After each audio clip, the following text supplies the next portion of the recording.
Can you hear me clearly? Good to go?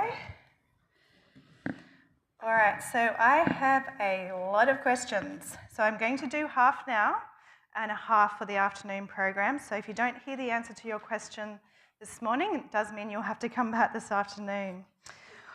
All right, I have some questions here about Ozempic, the injectable drugs that are out there, not just Ozempic, Wegovy, and there's some others on the market as well, about how safe they are. I will say do not seek to use these for the purpose of weight loss. There is more and more information coming out about these drugs, these injectable drugs and their potential harm. So really, if you're on these, it has to be under strict supervisions for a very specific reason. In terms of my patient load, the only ones who I actually continue to prescribe are for those who are diabetics, and this is kind of their last resort, nothing else has worked. So no, I don't promote the use of these injectable weight loss drugs. Like I said, more and more information is coming out about the harm that they can cause. So I think there are much, much safer ways to manage your weight, and we addressed most of those last night. All right, question here, how do I eat olive leaves? So this is probably in the context of what we presented last week with heart health. We don't eat the olive leaves per se, but we use olive leaves as a herbal tea. So you can buy the dried olive leaf, make up a tea with it. There's also olive leaf extracts you can buy either as a tablet or a liquid form as well. Someone asked me about memories from heart transplants. So if anyone was here for the talk on the heart, I explained that the heart has its own kind of complex little mini brain, and it has its own memories. So when you have a heart transplant, is it possible to get the memories of the individual who obviously donated it? And the answer is yes. And so there's been quite a few examples in the literature of this occurring. A couple that I can just remember offhand, there was one lady who received a heart transplant from a young man. I think he was about 19 or 20, somewhere around that age. And she was somebody who was waiting for a heart transplant but was super healthy. She'd never drank, she was very healthy with her diet. When she got her heart transplant, the things that she craved the most were beer and chicken nuggets. And it turned out when they went back to have a look at this individual who donated it, that was his primary diet, beer and chicken nuggets. So obviously there was a memory that impacted on her own thought processes there. And one that was really astounding in the literature was a little boy. I think he was about 6 years old, and the boy that donated was just a little bit younger. And the little boy that got the heart says his heart had a name. Gave the heart a name which was not his own. And he was also terrified of a particular kind of toy. I think it was one of the Ranger toys or something like that. He was terrified of those toys. And so when the researchers went back to look at that, they found out that the little boy, whose name was not the name that this child had given to his heart, but the parents used to call him by that name. So that was how he identified himself. And how the little boy died, he jumped out of a window to chase the toy that he dropped out of that window. And that was the very toy that this boy received the heart was afraid of. So clearly there were memories there that had been impacted upon, and were transferred to the new person. And there's various other ones as well. So yes, you do get memories from heart transplants. How safe are canned fruits and vegetables, tomatoes, etc.? Well, I will say, if you're looking for healthy versions of fruits and vegetables, you would start with your own homegrown, then you would go organic, then you would just go the fresh produce that you get at the shops, and then you would look at frozen and then canned. So if you look in terms of how healthy, that's the order that you would go in. Can you still get nutrients from these? Absolutely. You can still get nutrients from, and some of those antioxidants from canned fruits and vegetables. Legumes are actually a very good source when it comes to the canned variety. They're usually very well cooked in their cans. But the problem with a lot of the fruit that's canned is it's full of syrup, full of sugar. So that's probably the only drawback I will say about that. But certainly much better to get them fresh or frozen and use them in that manner. So that's that one. All right, some cultures cook with coconut oil and milk. Would you recommend its constant use in food preparation? Absolutely not. Why is that? Because what we know about coconut oil and milk, which are both processed products from the coconut, coconut, by the way, is a fantastic food, but when you take out the fat of it, then you're going to run into trouble. So we know that it increases your risk of vascular disease, strokes and heart attacks. We know that it's mostly made up of cholesterol-raising fats, and that's particularly myristic acid and one other as well, and they do raise your cholesterol. So despite the big push to use coconut oils, this is a fallacy. Coconut is healthy, coconut oil is not healthy. Now, in addition to that, I did have some questions about some other vegetable oils, but the interesting thing is all vegetable oils, once they're extracted from the plant, cause constrictions of your arteries, of your blood vessels, and that can last for several hours. There's only one oil that was found to not do that. Can you guess what that was? Olive oil. So I cannot recommend any form of vegetable oil or butter or any sort of fat coming from animals or plants outside of olive oil.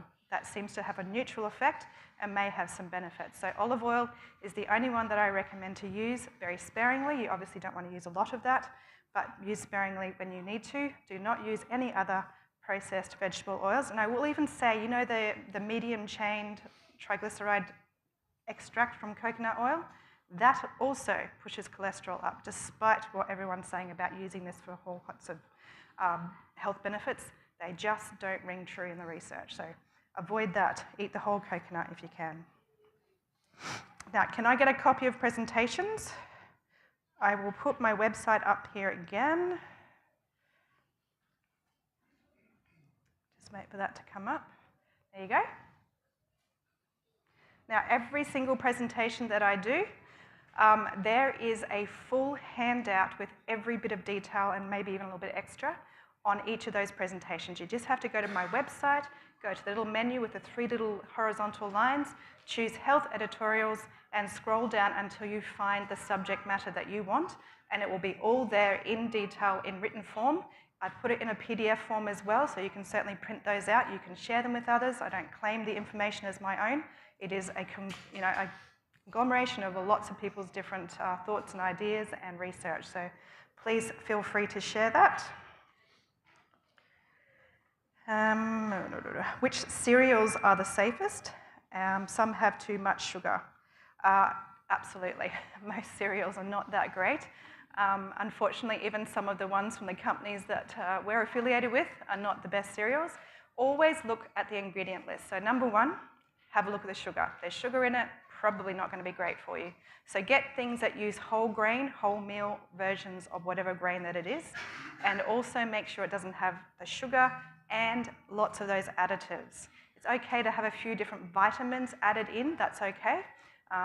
Obviously, they're trying to target an audience, particularly children who are often deficient in various vitamins. So yeah, absolutely. Just make sure whole meal, whole grain types of cereals, no added sugars, and no other additives as where possible. Okay, green tea. Does it help with weight loss? Probably. Why don't I recommend it? Because it's got caffeine. So I don't recommend anything that contains caffeine. And you'll see why, particularly in my talk today, I'm going to address the caffeine story and why I don't use it. Talked about eating more protein can help with weight loss. Yes, but as we talked about yesterday, that is not the healthy way to lose weight. Extra animal protein in your diet increases your risk of a whole range of diseases. Cancer, heart disease, stroke, diabetes, etc. So not the best way to lose weight. Okay, I've been trying the 2 meals a day, but end up having ulcers, pain, etc. When you resort to this plan in the long run, so back to 3 meals a day, but worry about the weight management. Okay, this doesn't suit everybody. Having 2 meals a day definitely is not an option for everybody, and you will have to listen to your own body on this one. What I do recommend, though, is the same principles that I addressed yesterday. Eat breakfast like a king, lunch like a prince, and dinner like a pauper. So stick to loading up your meals in the early part of the day and having something very light at night.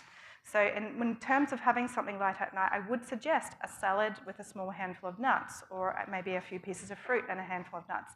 Something that's still going to keep you going, something that your digestive juices can work on, but not something to load up a huge amount at that nighttime meal. So not only does that help, of course, with that weight management, but also you'll sleep a lot better without having a full stomach to go to sleep on. All right, now I have a whole lots of other questions on skin problems, on blood pressure, reflux, those sorts of things. We're going to address them this afternoon. There's a little bit more detail in those, so they will take a bit longer, but I have a shorter talk this afternoon to address a lot more of these questions. So bear with me, and we will start this morning's program. And today, we're going to look at how we can maximize the mind health. So it is the great epidemic of this 21st century. Definitely it's mental illness. So about 80% of patients coming through my doors have problems related to their mental health or some sort of distress of the mind. So clearly it is a big issue. And we're going to look at some of the aspects of our environment, our lifestyles and choices that are compromising our mind health, and then some of those practical measures that we can naturally improve that. Now, we do know that saying, don't we? It's mind over matter. In other words, what's happening in our mind has a direct effect on our physical well-being. Now, a wise and inspired little lady penned these words over 100 years ago.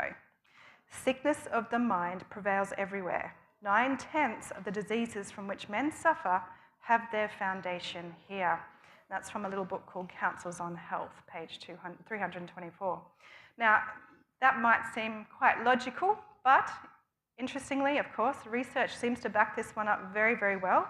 Between 80 to 90% of visits to emergency departments in the US, there's no physical cause of symptoms to be found, the conclusion being that mental distress is the cause of their symptoms. And as I said before, roughly 80% of people coming through my doors, there's mental distress there as well. And we know that many of the other health-related problems that we are dealing with, whether it's things even such as acne or even diabetes, herpes, colds, flus, migraines, some of the autoimmune disease, even cancer, these have been precipitated by a lot of distress of the mind as well. So there's other factors, of course, but that's definitely one of them. So it's important that we address this. Now, what are some of the factors that literally blow our minds and cause mental distress? We're going to look at some main ones now. I want you to bear in mind, we're looking at all of these as things as an individual issue, but usually you'd have to have at least 3 or 4 of these compounding together to produce problems with our mental health. The first one's genetic. This is something that can run in your family. You cannot change the inheritance of these factors, but you certainly can change how you express the genes that are causing these things. So, but if there is a family history of depression or suicide in that first-degree relative, that will increase your risk of mental illness. Certainly childhood stresses. This is how you were raised, the environment that you grew up in, and how this affects your thinking. Some of these aspects include broken families, physical, verbal, or sexual abuse, neglect or living with or being raised by someone who has addictions to drugs or alcohol, or even if there's excessive expectations on the achievements of the children. We've also got exposures to high level of various toxins. We're talking here lead, mercury, arsenic, bismuth, and a few other things can directly lead to mental illness. Medical conditions. So heart disease, stroke, cancer, poorly controlled chronic diseases such as diabetes, head injuries, chronic pain, poorly controlled and treated or poorly treated autoimmune diseases, any chronic illness basically can lead to a decline in the mental health. And of course, we did mention this briefly, but addictions, alcohol, tobacco, recreational drugs, and even some of the addictive pharmaceuticals that we prescribe, and caffeine, which we'll come back to in a minute. Also, social stresses.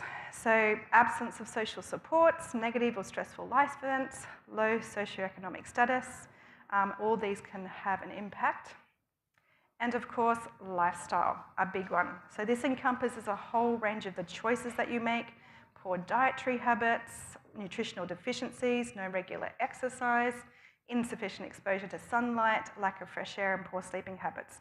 So this is the area that we can particularly target when it comes to addressing your mind health. Now, the key to all of these factors is the effect on the frontal lobe of the brain. So this is where you would find that frontal lobe. I've got it there highlighted in that orange colour. And this is what we could call our control center. It's the largest lobe of the 4 lobes in our brain, and it actually continues to develop from the time of conception right through to 30 years of age. So it's something that's very, very vulnerable to lots of different aspects of our lifestyle and our environment. So on that basis, we're going to have a little bit of a neuroscience lesson, and we're going to check out the function of this very important frontal lobe. So what does it do? It's where you would find your will. This is your God-given right to choose. You develop your morality, your spirituality, your character, wisdom, and judgment in this area. It's where you establish your personality, expression, and self-awareness. You also get your regions of complex and abstract reasoning, learning, and problem solving. They're all performed here as well. Organisation and planning behaviours and activities are driven by the frontal lobe. Speech and language skills are expanded there. It helps you to pay attention and concentrate. Your working memory is established in the frontal lobe. All your voluntary body movements, including all the complex sequencing and fine skills, are controlled from that frontal lobe. And with respect to some of the mental health issues, the following 4 are very important, which includes regulating your emotions and mood, controlling impulses and social behaviours, and sourcing motivation and happiness. So you can see how vitally important it is to protect this frontal lobe of your brain. Now I'm going to share the story of this very interesting gentleman, Phineas Gage. For those of you who've done any sort of science or psychology, you will know this man well. And that's because his terrible accident really began our understanding of the brain, and in particular, that frontal lobe. And this is way back in the mid-1800s. So on September 13, 1848, this 25-year-old man was working as a foreman of a crew preparing a railroad bed near Cavendish, Vermont. Now he was using an iron tamping rod, a rather large rod, which you can see that it went through his head there, to pack explosive powder into a hole.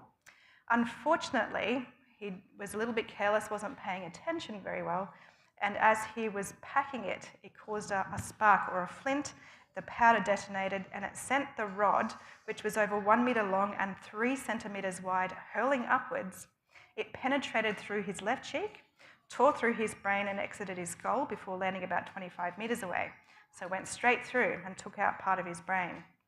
Interestingly, Gage not only survived the initial injury, but was actually able to speak and walk to a nearby cart so he could be taken into town to be seen by a doctor. He was still conscious later that evening and able to recount the names of his co-workers. He even survived a brain infection that occurred several days later. However, he was a very changed man. Prior to the injury, he was known to be hardworking, motivated, energetic, shrewd, moral, and a family man with a gentle personality. After the brain injury, he became rude, irreverent, profane, disrespectful, unable to accept any advice, planned, or to hold down a job. There was some evidence that several years later he had recovered some of the function of his forebrain due to some sustained employment that was recorded, but unfortunately poor Phineas passed away about 12 years after the accident from uncontrollable seizures. Now, needless to say, this poor gentleman left an amazing neuroscience legacy and insight into the absolute importance of the frontal lobe health. There are a number of mental illnesses that are directly linked to the impairment of the frontal lobe, and this includes depression, mania, ADHD, and obsessive compulsive disorder. Now, there are others such as schizophrenia and anxiety disorders which show impairments related to the frontal lobe, but in these conditions, other parts of the brain also contribute significantly. But certainly that frontal lobe does play an important role. Now, earlier we mentioned that lifestyle factors play an important role in mental illness, and there is so much in our lifestyle that we can actually do, but there's a lot that we can do to compromise that frontal lobe. And so we're going to look at the ones that compromise first, and then the things that help to build it up. There's an interesting one for you, the low carbohydrate diets. Remember we talked about how dangerous these were last night in the context of weight loss, but they're very harmful for our brains, as primarily the brain uses carbohydrate for its source of energy. On the other side of that coin is if you're having lots of highly processed sugars instead of the nice complex carbohydrates that you find in that whole food plant-based diet, this directly inhibits the frontal lobe functioning. So particularly you would know this if you're a teacher of young school children. If you send them out for their lunch break and they come back in, they'll tell you that their frontal lobes are significantly impaired because of their lunch orders. They can see the definite change in their behaviour after what they've eaten. We know that lots of meat, cheese, and other rich foods in your diet can contribute to frontal lobe impairment. Alcohol is very much a direct one. It reduces frontal lobe activity and actually kills off the brain cells. So it's a very nasty brain toxin. And caffeine as well, and we'll look at that very soon. The other ones are media addiction, whether it's gaming, social media, TV and movie entertainments. Here it's the rapid sequencing that happens with changes every few seconds that really shuts down that frontal lobe activity. And that's what we're seeing primarily on a lot of these kids who are scrolling through social media. It's very rapid sequencing of information. It's just shutting off that frontal lobe. Pornography shuts down the frontal lobe, or at least disconnects it from the rest of the body. Regular exposure to the syncopated rhythms, which is found in our modern music, that also tends to shut down that frontal lobe. Here's an interesting one, mindfulness.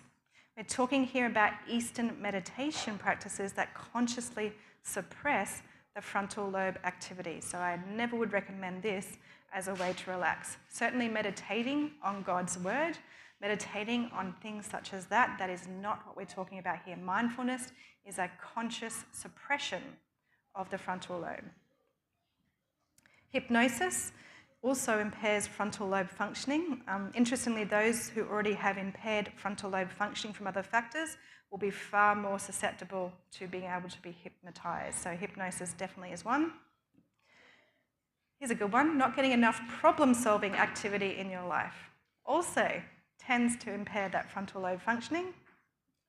Not enough spiritual exercise. So being active in your spiritual life definitely helps to develop that frontal lobe. And finally, going against your conscience impairs the frontal lobe function. So very important to listen to the voice of the Holy Spirit, isn't it? Now, many people believe that coffee of a morning and all the resulting cups that happen throughout the day are a necessary part of their diet, but few realise the harm this is causing to their mind. What we know is that caffeine has a significant effect on the blood flow to the frontal lobes. In fact, it decreases the blood flow to the whole brain by up to 30%. The literature has suggested that caffeine does play a role in depression, anxiety, and even schizophrenia, and what we call dissociative identity disorder, or what we used to call split personality, and anorexia. So it definitely has strong links there. And I'm just going to share you a story of a patient that I once dealt with, and this is when I worked in a mental health unit up in the region that I'm working.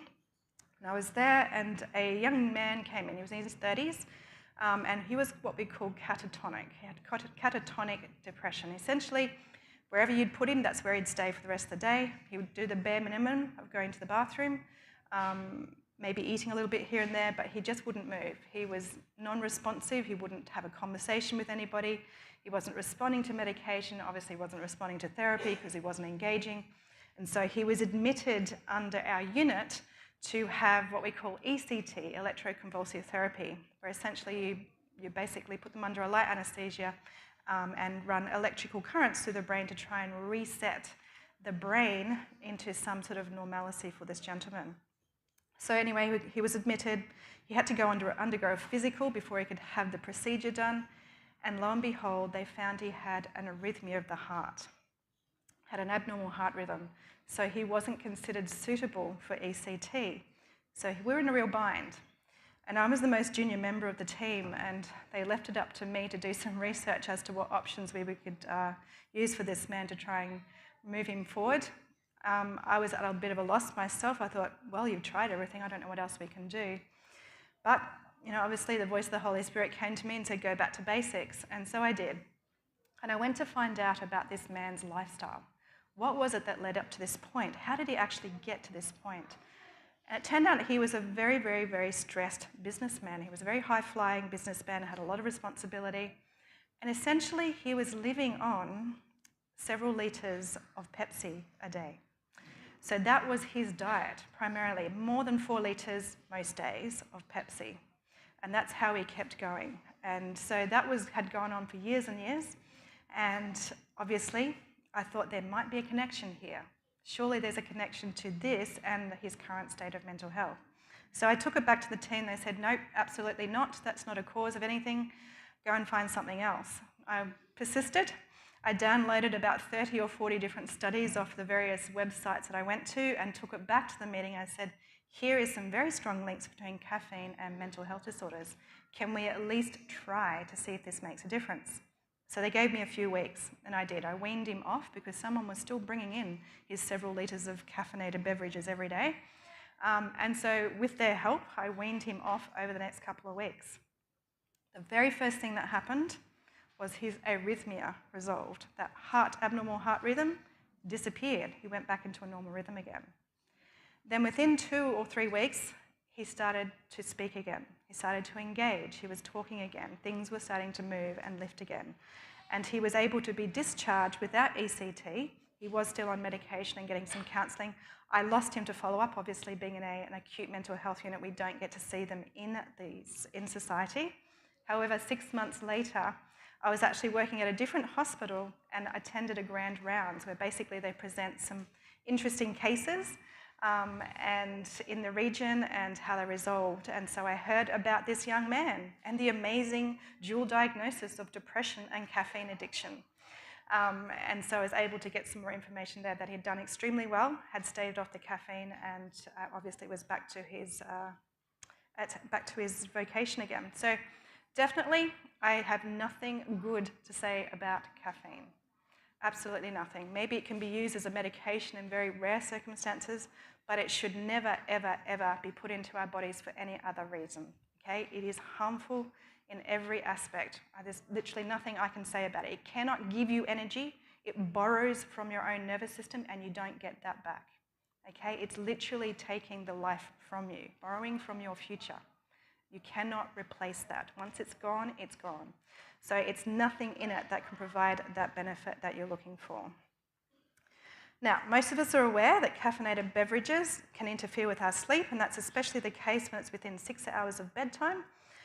Or in the case of myself, I once did try to use it to stay awake, to do some assignments that were overdue. Well, not overdue, but they were due. And I didn't sleep for 3 nights. So it does stop you falling asleep so readily. It worsens the sleep quality. By the way, that was before I did my research on caffeine. I should have known by then. But we know that it does stop you from falling asleep so readily. It worsens the sleep quality and the total amount of sleep that you get. And you will not get as much of the restorative stages of your sleep. So those deep restorative stages are impaired, and you're not going to rejuvenate the body and mind whilst you're asleep. So even if you think that it's okay and you're one of those people who can have a cup of coffee before you go to bed, just remember the type of sleep you're getting is not restorative. Now, it doesn't actually improve mental performance. The research shows the opposite. It's quite disruptive to the brain chemistry and the transmission of signals in the brain. It does impair mental performance, in fact. So whilst you may feel alert, the more complex tasks become very difficult to perform because it is impairing that frontal lobe. We also know that caffeine adversely affects your ability to cope with stress. Now, we've addressed many of the things that will compromise our mind. We're actually going to look at some things that will naturally strengthen it, and particularly that frontal lobe. Now, there's been considerable research done on this, and that's spirituality. Very, very important part of mental health, often neglected though. And particularly there was a researcher by the name of Harold Koenig, and he put together all of the research into a wonderful article called Advances in Mind-Body Medicine. He sums up all of the research in the following way. Spirituality improves mental health and sense of well-being, gives a greater sense of purpose and meaning in life. It provides hope and optimism, and provides a sense of worth. Now, I might just pause there because they're the big 3 things that we're seeing as major issues with the youth. They just don't know where they come from, what they're doing here, and they don't have a hope for their future. This is the one thing that spirituality can offer that nothing else can. You know where you come from. You're a created, you're a wanted human being. You have a purpose here. Whatever that might be, God has a purpose for you and gives you that sense of worth and the knowledge that you have an eternity waiting for you. Nothing else can offer that. We can give people all the counseling and the medication in the world. It does not fix what Christ can fix for us. So that's one of the things that we really need to impact upon in our youth. We are losing youth in our churches for this very reason. We're not giving them that sense of belonging, purpose, hope, optimism. We're not giving them that. We really need to focus on that.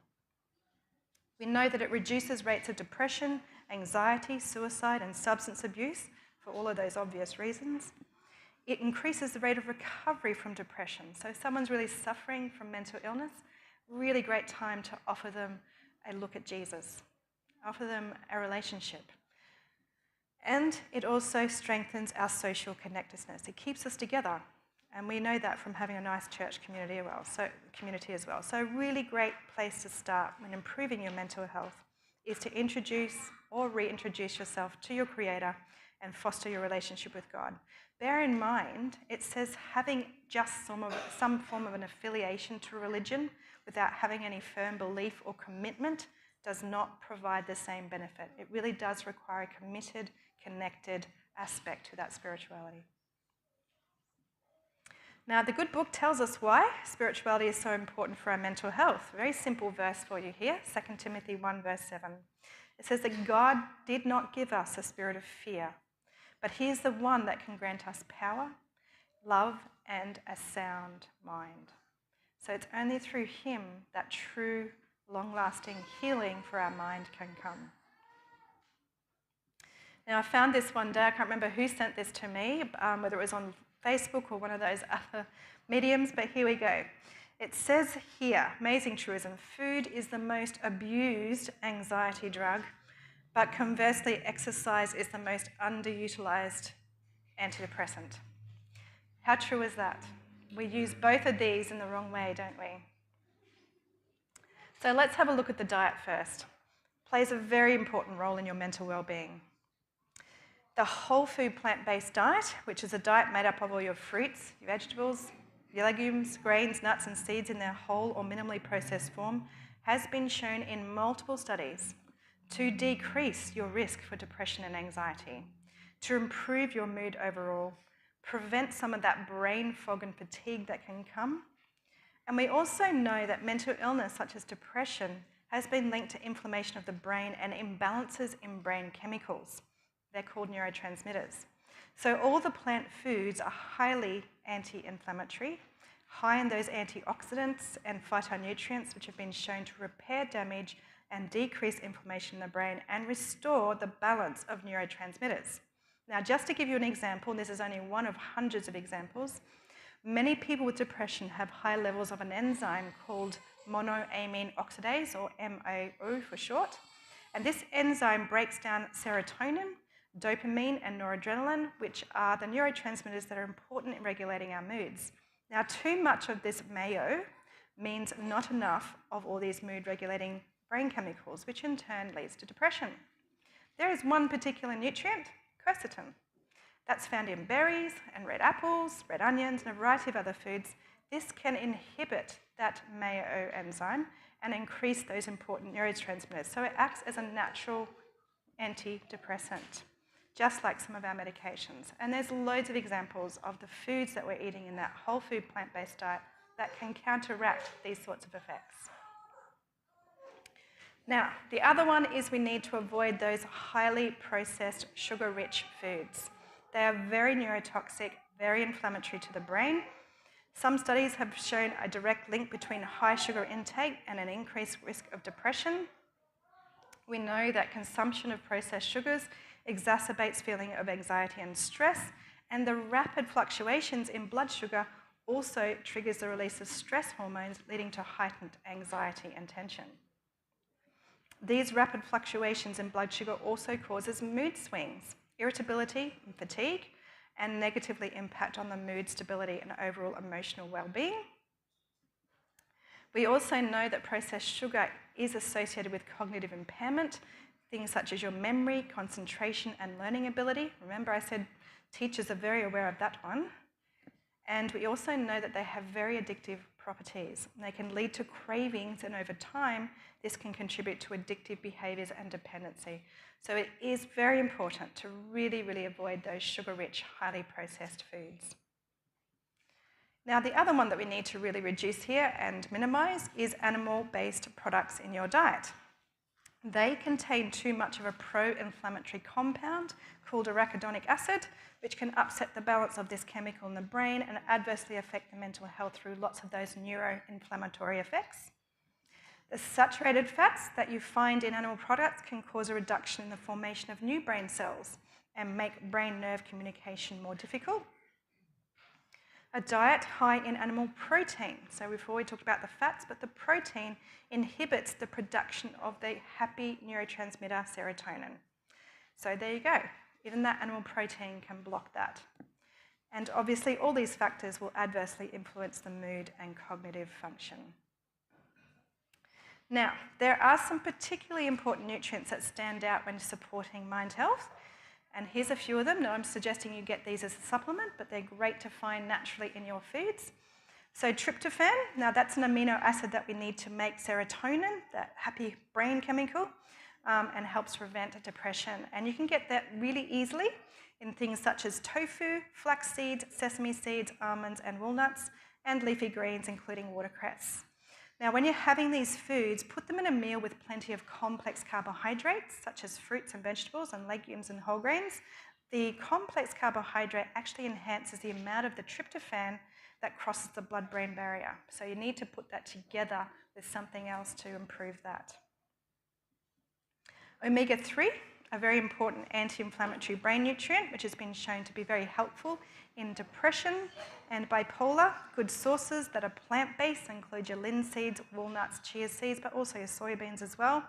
Unfortunately, the research shows that you cannot get the same benefits from omega-3 in seafood as the inflammatory effects from the arachidonic acid, the saturated fats, and cholesterol outweighs any of the anti-inflammatory benefits of the omega-3. So only plant sources of omega-3 will provide the benefits for your brain health. Now, magnesium plays an essential role, and again, in helping those neurotransmitters. It's a wonderful, relaxing mineral, very, very easily found in all your leafy greens, your nuts, your seeds, your legumes, and your whole grains. Folate. Now, deficiency in this one can directly cause depression, but again, very, very easy to get. All of your leafy greens and your legumes are a very rich source of folate. Another direct cause of depression is a vitamin B12 deficiency. Now, this one you cannot find in your plant foods. There's nothing in plant foods that is readily available to use for us. However, it is very easy to get vegan supplements of B12, and also many of the plant-based milks now are adding that in there. Just make sure when you're using your plant-based milks that have got fortification that you shake them well before you use them so that you can disperse that throughout the milk. And vitamin B6. Good sources of this include your chickpeas, potatoes, avocados, bananas, and your leafy greens. Now let's look at physical activity. Very underutilised method of helping our mind health. So research shows that moderate exercise several times a week halves your risk of developing depression compared to those who exercised only occasionally or not at all. We know that regular exercise increases the serotonin levels in the brain, which improves the mood and reduces the symptoms of anxiety and depression. Physical activity can also help reduce the levels of stress hormones in our body, which are obviously things such as cortisol, and can trigger the release of endorphins, which are natural mood lifters. In the research, it's shown to be as good as medication and better than counselling for reducing depression. And all you need is half an hour a day. Nothing too strenuous, a brisk walk, a cycle, they're fantastic ways. And I'm going to talk about some of the good types of exercise now. So, two types of exercise that really work well with mental health setting. The first is aerobic. We're talking here the brisk walking, cycling, jogging, and swimming. They're all great for the brain. It improves the circulation there. And it's been consistently and repeatedly linked to improvements in mood and reduce symptoms of anxiety and depression. The second one is resistance exercise. This is the one that helps to build your strength. We're talking here weights, resistance bands, or anything that puts weight through your big muscles, so body weight exercises. This type is a very big winner for promoting the release of those endorphins and giving you a lift in your mood. So it does help with that, as well as the body image as well. Now, if you want to take exercise to a whole new level for your mental health, then try exercising in nature. So outdoor activities in the natural environments, we're talking bushwalking, hiking, cycling in the bush, trail riding, etc. These have been shown to provide even more benefits when it comes to your mental health. It's been shown to reduce stress, improve mood, and enhance feelings of well-being over and above all the other types of exercises. So if you can do your exercises at least once a week in that sort of an environment, it's a very big winner for that enhanced release of endorphins. And here's my favourite type. This is one form of exercise that many people find very pleasurable from all walks of life and all around the globe, and that is gardening. So just the smell of a special Mycobacterium vacei, it's a microorganism found in the soil, the compost, leaf mold, and it lights up the neurotransmitters that release serotonin, the mood-boosting chemicals, just the smell. So I'm not suggesting you go fiddling around in dead leaves, but just going out into the garden and being amongst the soil, just the smell of that particular bacteria will enhance your mood. But overall, gardening has been shown to reduce negative emotions and boost positive ones. It has a soothing impact on conditions such as depression, stress, anxiety, tension, and fatigue. It reduces fear, anger, and pain, and it can improve your longevity. So, you want to live longer? Go and do some gardening. You want to be happier? Go and do some gardening. Now, just remember, I'd like to say that gardening is a great form of aerobic exercise and also resistance exercise. If you take into account all the things you have to do, from digging and raking to mowing and sowing, all of these are very calorie intense, but you're also using all your big muscles, you're moving and stretching, and yeah, it's a great one as an all-rounder. Now, sunlight can have a very positive impact on our mental health. The vitamin D that we produce in response to sunlight helps to regulate our mood. We know that low levels of vitamin D have been associated with increased risk of depression and other mood disorders. Exposure to sunlight increases serotonin levels, that happy chemical, which leads to improved mood. It improves our sleep quality. It helps to regulate our body clocks, which in turn positively impacts our brain function. Sunlight exposure has been shown to reduce stress hormones, and obviously that corresponds to reduced feelings of stress and anxiety, gives us a sense of calm.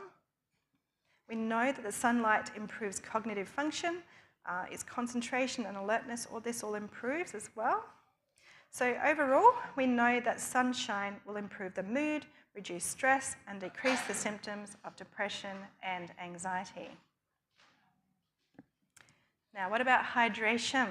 Being well, hydration is very important for the brain. It needs water. So drinking enough water throughout the day helps to ensure your brain receives an adequate supply of oxygen and nutrients and supports the natural detoxification process in that brain.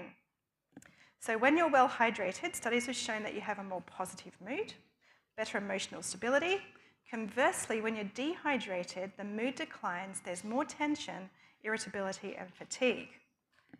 Drinking plenty of water can have a calming and relaxing effect on you because it helps to regulate the stress and also subsequently reduces the feelings of anxiety. It increases your motivation and energy levels as well. It's important for that cognitive brain function. It enhances concentration. It improves alertness. If you want to do something other than drinking coffee to produce alertness, drink water. Problem-solving skills and overall performance is enhanced. Drinking enough water throughout the day leads to a better quality sleep and overall mental well-being due to that. How much do you need? As always, 30 mils per kilogram of body weight at rest, up to 40 mils per kilogram if you're physically active, with a maximum of sort of 2.5 to 3 litres at an absolute maximum depending on your size.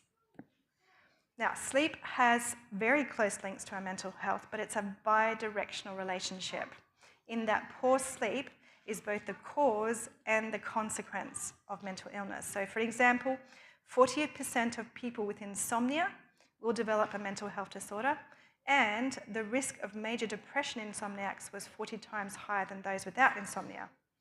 Now, a sleeping brain works through our thoughts and memories of the day, and a lack of sleep, which is less than 6 hours per night, has been shown to particularly interfere with the consolidation of positive experiences and emotions. Now, this in turn has a negative influence on our mood and emotional reactions whilst awake. Conversely, the research also shows that sleeping more than 9 hours as an adult can also increase the risk of developing depression and anxiety. So, the best sleeping hours are the best scenario is about 7 to 8 hours per night, with a regular bedtime, and about half of that you try to get into the hours before midnight when you get more of that restorative stage sleep. So as much as possible, getting to bed early will give you a much better outcome for your mental health. Avoid a negative attitude. That again might seem like a no-brainer, but pessimism is a predictor of anxiety. It's also a predictor of perceived stress and other self-related lack of physical health. It is more important to avoid negative thinking than it is to be optimistic. Optimism doesn't seem to produce great benefits either, but pessimism causes major issues with your mental health. So as soon as you're aware of having an unconstructive negative thought, you should immediately replace it with a positive one. Good social supports. We cannot underrate this one. You need to stay connected with face-to-face relationships here through family or friends. It's absolutely vital for our mental health. We've known for a very long time that loneliness and isolation, it leads to withdrawal and mental illness such as depression, alcohol and substance abuse, personality disorders, and suicidal thoughts. So having strong relationships will enhance your sense of belonging, value, safety, and security. It provides very positive effects on the mood.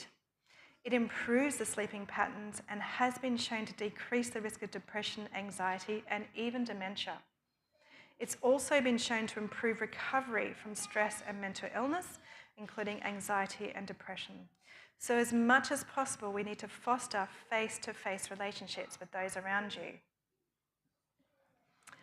Now, we're all very familiar with these scenes now, aren't we? Whether it's with family or friends, how common is it to see individuals within the same room all on their devices, surfing the internet or spending time on social media, sometimes with the very people who are beside them. Now, it's becoming more and more apparent that social media and the internet is not the method of connecting, but rather disconnecting. We may seem like we're more connected than ever, but this is actually a way of disconnecting us from each other. It's contributing to the pandemic of loneliness and isolation. It's especially in those who are spending more than 2 hours a day on their devices. Does anybody know what the average time on a device is for a young person these days? 7 to 8 hours a day now. Yeah, that's the average. So most young people, we're talking teenagers and into their 20s, are now spending 7 to 8 hours as a minimum on social media. So not talking about their work time, we're talking about their recreation time. So it's saying those who are spending more than 2 hours a day on their devices are very, very strongly indicated to develop mental illness. So in these individuals, it's the increased risk of depression, anxiety, self-harm, and suicidal thoughts. So if there's, again, one thing that we need to try and target is this whole concept of a social media disconnect. I think it's a great tool for advertising. It's a great tool to get messages out, but it is a very poor tool for friendships and connections. Now, there's a special blessing that comes with serving others or volunteering your time, particularly with regard to mental health. We know that serving others and volunteering in that time, it improves the mood, it alleviates stress, and it actually does this by releasing that relaxing neurotransmitter dopamine. It provides added purpose and meaning to the life. It makes you feel more valued and appreciated, and all this leads to lower rates of depression and anxiety. Now, this is especially the case for those who are retired, the older age group. It's a great time to get into the practice of serving others. Not that you shouldn't do that when you're younger, but time is often poorer. But yes, certainly serving others, whether it's family or the community, is a great way to improve your mental health. Now let's go on to some of the herbs that we can use in this class of disease, mental health. The first is passion flower. This is one of my all-time favorites. It's a beautiful vine to grow. No, it's not the passion fruit. It is related to it, but it's not the passion fruit alone. It does produce a little tiny fruit on it, but it's not edible. Well, I wouldn't. It's very bitter. But you could certainly grow this one for the beauty alone. But this is a herbal remedy that provides some nice, what we call sedative properties. So it's not a sedative like a medication, but it does help to calm the nervous system. It certainly does help with an anxiety. It is specifically indicated for insomnia, but I definitely use this one for both insomnia and anxiety. Out of all the herbs, this is probably my number one to go as a go-to. I find this even better than valerian to help with insomnia. It's also been shown to help with pain relief in nerve pain, and the dose is 3 grams of the dried plant daily. Now, I really want to remind you that herbs, when you're looking at this for the nervous system, it's not something that you take before you go to bed. This is something that you have throughout the day. So normally I recommend to my patients for that 3 grams is to have 1 gram 3 times a day, morning, noon, and night. And because it doesn't act like a sedative, like a pill would that we prescribe you, it just acts as a gentle sedative effect on the nervous system. It just drives that nervous response down a bit so you're not quite so stressed and anxious. But that's a beautiful one, my absolute favourite there, passion flower. We've also got skullcap here. Again, we're using the above ground parts like you would for the passion flower. Again, it's a nice sedative and a calmative to the nervous system. It's actually quite a nice tonic here for depression as well, but also for anxiety and insomnia. This one's particularly helpful when there's a lot of fatigue and exhaustion, a lot of tiredness associated with what's going on. And the dose is 3 to 6 grams of the dried above ground parts of the plant daily. Again, using that throughout the day. And that third one there is valerian. So I often use this in a combination tea. So I use those 3, and then sometimes, depending on the condition, I'll add in some hops as well. But valerian, this is a very nice, gentle, tranquilizing and calming herb. Helpful in most anxiety or nervous tension states and that insomnia. The dosing is 3 to 6 grams of the dried root daily. And we do mind this one as well. If you're on pharmaceutical sedatives or you're drinking alcohol, which obviously I don't recommend either of those, then you can't use this particular herb. But it does combine beautifully, like I said, with that skullcap and the passion flower as well. Now, oats. We're talking here about the green head of the oats. Yes, you can get some of the benefits from porridge at obviously a much larger dose that you're having in the porridge, but we're talking about the green head of the oat, the herb version of this. Now, this one is very, very useful for that long-term chronic low-grade depression. There's a lot of exhaustion, so this one's really helpful for that. The dose is 6 grams of the dried green oats each day. Just a reminder though, if you've got celiac disease and you're sensitive to oats, you may not be able to use this one.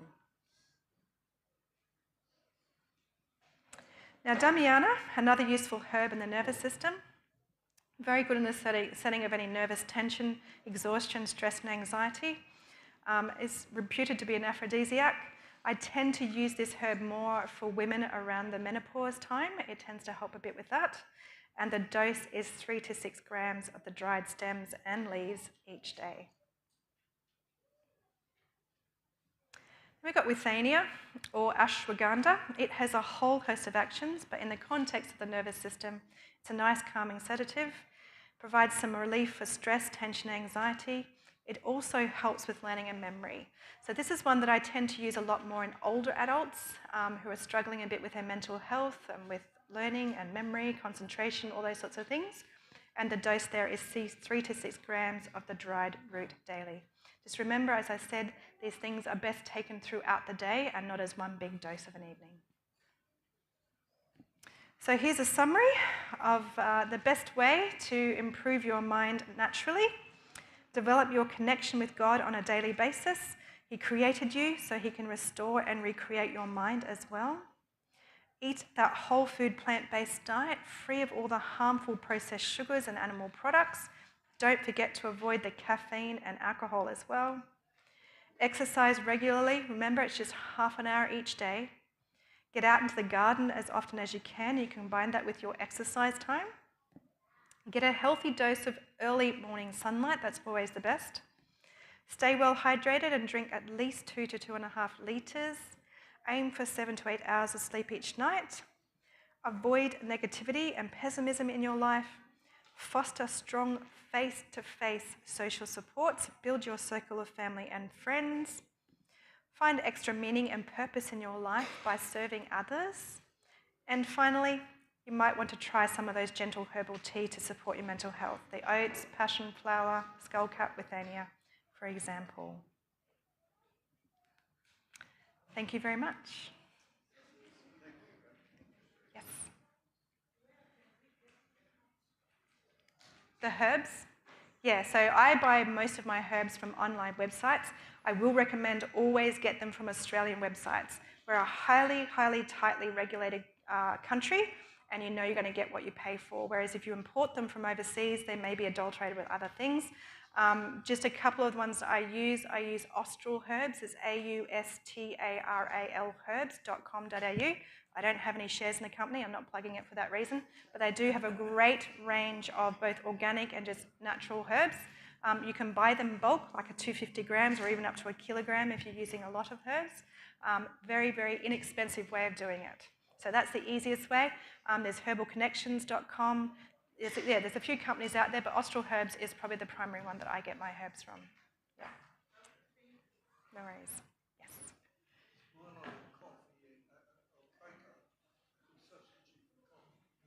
I don't generally recommend Milo for a start because it's also full of sugar and other things in that as well. But generally speaking, it's not just caffeine. Caffeine is what we call a methylxanthine. There are other methylxanthines in tea and in any sort of cocoa, and that is theobromine and theophylline. So the three of them all impact the brain in a similar way. Obviously, caffeine is the strongest, but the other ones also have an impact on the brain. So if you're going for an alternative to coffee, I would suggest things such as dandelion root or chicory root, or even some of the barley teas and coffees out there that are based on the barley grain. So there's some good options, but yeah, I don't generally recommend chocolate or tea as an alternative to coffee because they still have methylxanthines. They still have caffeine as well. So all three of them have caffeine, obviously to a lesser degree than coffee, but they also had those other methylxanthines, so theobromine and theophylline. Yeah, still has yeah, unfortunately. Not a recommendation, but you know, there's better options. All right, and carob is another one. If you like the taste, you can also drink carob as well. All right, thank you very much.